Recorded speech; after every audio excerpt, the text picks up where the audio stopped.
এই পৃথিবীর 257টা রাষ্ট্র সবচাইতে দামি পানির নাম হচ্ছে অ্যাকোয়া ক্রিস্টোলা। এই হাফ লিটার পানির দাম 700 গ্রাম। 700 গ্রাম পানির দাম এখন প্রায় বাংলাদেশের টাকা অনুযায়ী 55 লক্ষ। এই মুকেশ আম্বানির নাম শুনেছেন?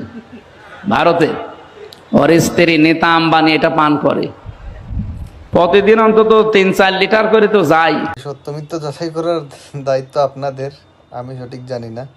তবে আমার কাছে যেটা মনে হয়, মনে করেন 50-55 লক্ষ টাকা যদি 700 গ্রাম পানির দাম হয়, তাইলে 3-4 লিটার যদি দিনে লাগে, তাহলে প্রায় 2.5 কোটি টাকার পানি খায় দিনে।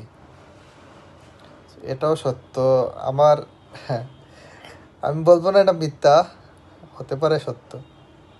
2.5 কোটি টাকার পানি একজন খায় দিনে। ধন্যবাদ হুজুর, কঠিন সত্যটা এতদিন জানা ছিল না, জেনে গেলাম।